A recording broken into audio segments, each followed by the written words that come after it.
Di konten terbaru hari ini teman-teman, saya ingin membahas tentang breaking news bahwa akan segera diresmikannya Ralf Rangnick sebagai pelatih interim Manchester United hingga akhir musim ini, dan juga Ralf Rangnick akan tetap terkait dengan Manchester United sebagai konsultan untuk 2 tahun ke depan. Memang sebelumnya rumor yang berkembang bahwa Mauricio Pochettino yang akan menjadi pelatih baru dari Manchester United. Tapi saya pikir jika Pochettino yang menjadi pelatih baru untuk Manchester United, maka Manchester United akan kembali ke nol. Kenapa Manchester United akan kembali ke nol? Karena Pochettino juga adalah pelatih yang sebetulnya tidak sukses di Tottenham Hotspur.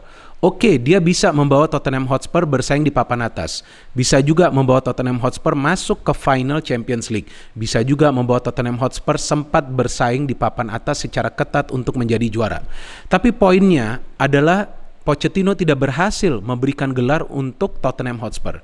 Dan juga untuk saat ini kita bisa melihat bahwa Pochettino sulit untuk mengatasi pemain-pemain bintang di Paris Saint-Germain. Buktinya apa? Musim lalu Pochettino gagal membawa Paris Saint-Germain menjadi juara Liga Prancis. Memang ada juara di Piala Prancis jika saya tidak salah, tapi kan target dari manajemen adalah untuk menjadi juara di Liga Prancis, dan juga kita tahu gagal di Liga Champions musim lalu. Tapi pelatih-pelatih lain seperti Thomas Tuchel, kemudian juga Jurgen Klopp, ya mereka berhasil membawa timnya itu menjadi juara dalam beberapa musim terakhir. Tuchel baru saja juara Liga Champions bersama Chelsea, sebelumnya masuk ke final bersama PSG. Oke, kalah tapi secara permainan tidak buruk lawan Bayern Munich di pertandingan final tersebut.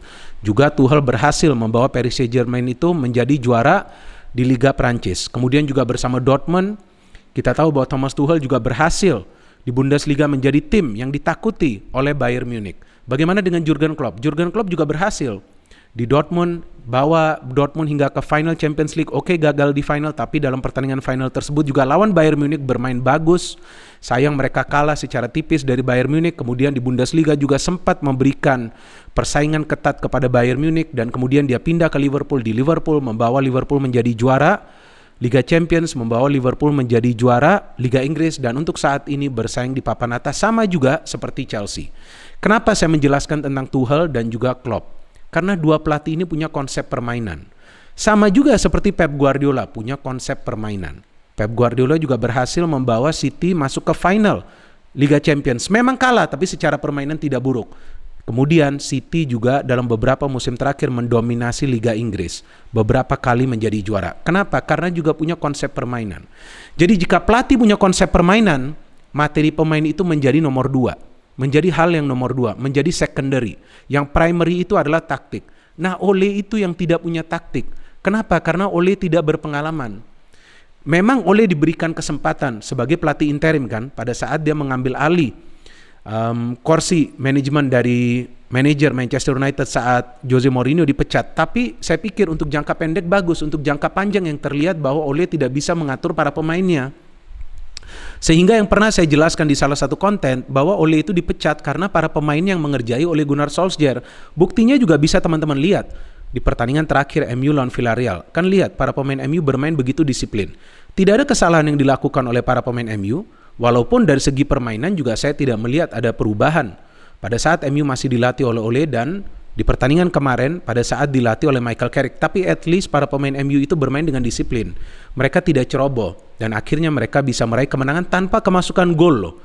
Padahal sebelumnya kan pada saat dilatih Ole di awal musim ini MU banyak kemasukan gol. 21 gol di Premier League dan juga jika saya tidak salah 7 gol di Liga Champions. Dan ternyata di pertandingan kemarin MU tuh bisa clean sheet untuk pertama kalinya di Liga Champions. Tapi seperti yang saya jelaskan, Carrick ini bukanlah sosok yang pas untuk tetap menjadi pelatih. Karena terlihat dia tidak membawa suatu perubahan yang signifikan dalam cara permainan Manchester United. Walaupun disiplin para pemain itu bagus. Artinya Carrick masih bisa mengatur para pemain MU. Dan sekarang masuk Rangnick. Nah, Rangnick ini menurut saya yang akan diandalkan adalah organisasi permainan dari Manchester United. Agar mereka itu mainnya lebih terstruktur. Agar mereka juga mainnya lebih kreatif lagi. Agar aliran bola itu lebih rapi lagi. Jadi tidak hanya mengandalkan direct pass dan tidak selalu mengandalkan counter attack. Ingat pada saat dilatih Ole dan kemudian bersama Carrick, MU itu mengandalkan counter attack. Tapi MU punya materi pemain yang sebetulnya tidak perlu mengandalkan counter attack. They have all the good attacking players, from Cristiano Ronaldo, from Cavani, from Van de Beek, from Bruno Fernandes, from Lingard, from Sancho, from Martial, from Rashford. Itu semua pemain yang punya karakter menyerang yang bagus. Kenapa harus main counter attack? Dan kedua, bagaimana cara pressing dari Manchester United? Di era sepak bola modern, cara pressing itu menjadi taktik yang ampuh untuk melumpuhkan tim lawan. Seperti yang juga dipakai oleh Pep Guardiola, Jurgen Klopp, dan juga Thomas Tuchel. Dan seperti yang saya pelajari dan saya riset tentang Ralf Rangnick, ternyata Ralf Rangnick ini yang memberikan inspirasi kepada Thomas Tuchel agar dia menjadi pelatih. Dan Jurgen Klopp sendiri yang mengakui kehebatan dari Ralf Rangnick ketika timnya pernah mengalahkan timnya Klopp ketika Klopp melatih Borussia Dortmund. Saat itu tim yang dilatih oleh Ralf Rangnick, Hoffenheim, mengalahkan Dortmund dengan skor 4-1. Artinya Ralf Rangnick ini adalah maha guru dari Klopp dan juga Tuchel. Dialah yang menciptakan sistem pressing. Yang pertama gegen pressing yang dipakai oleh Klopp, yang kedua counter pressing yang dipakai oleh Tuchel. Kalau Pep Guardiola juga pakai sistem pressing tapi juga dengan mengandalkan passing plus possession. Tapi jika teman-teman perhatikan Klopp dan Tuchel itu cara pressingnya tuh sedikit berbeda. Pressing dan juga kita lihat pace. Pace itu artinya kecepatan. Jadi para pemain tuh bergerak dengan cepat. Nah, itu juga sering melumpuhkan tim-tim lawan. Artinya dengan masuknya Rangnick, tentu para pemain MU akan dipaksa untuk bermain lebih terorganisir dan juga perlu memberikan energi yang lebih di atas lapangan. Karena terlihat para pemain MU itu tidak mampu memberikan perlawanan kepada para pemain Watford di pertandingan terakhir Premier League. Padahal Watford adalah salah satu tim promosi yang performance-nya sebetulnya buruk di awal musim ini. Tapi Watford bisa mencetak berapa? Total 4 gol ke gawang dari Manchester United. Only 1 goal from MU. Dan mereka juga tidak banyak menyulitkan para pemain Watford di lini pertahanan. Jadi tentu perlu ada pelatih yang masuk, yang punya wawasan taktik yang luas dan juga tahu kira-kira di mana kelemahan dari tim ini. Dan uniknya, Ralf Rangnick ini pernah memberikan wawancara atau juga memberikan pendapatnya tentang Manchester United pada tahun 2020 di bulan September, di mana dia menjelaskan bahwa masalah MU itu berada di lini pertahanan dan dia juga mengomentari tentang performance dari Luke Shaw. Artinya apa? Sosok ini sudah tahu bahwa masalah Manchester United itu di defense. Kenapa tidak Ole yang bisa mengetahui hal itu? Ini orang luar loh yang bicara. So I think it's a wise decision from Manchester United to appoint Rangnick. Saya mengatakan wise berarti keputusan yang bijak. Kita belum tahu nanti tepat atau tidak. Ya, yang penting bagi Rangnick ini dia bisa menstabilkan performa dari Manchester United, membuat Manchester United juga menjadi tim yang sulit untuk dikalahkan oleh tim-tim lawan. Tentu caranya agar bermain lebih disiplin di lini pertahanan, bermain lebih rapi ketika melakukan transisi, ya. Jika mereka memang perlu bertahan, kemudian transisinya harus cepat, yang biasa juga dilakukan oleh Liverpool dan juga Chelsea plus juga Manchester City. Jadi saya juga senang mendengar kabar bahwa Rangnick yang dipilih. Jika Pochettino yang dipilih, apalagi yang saya baca rumor yang bagi saya lucu, bahwa jika tadinya juga Steve Bruce yang dipilih, maka saya pikir kita akan kembali melihat hiburan seperti yang sebelum kita saksikan pertandingan-pertandingan MU pada saat dilatih oleh Ole Gunnar Solskjaer. So this is a good decision from management of Manchester United, dipilih sosok yang sudah punya pengalaman, sosok yang senior, yang tentu tidak akan berkompromi dengan pemain-pemain Manchester United, siapapun itu.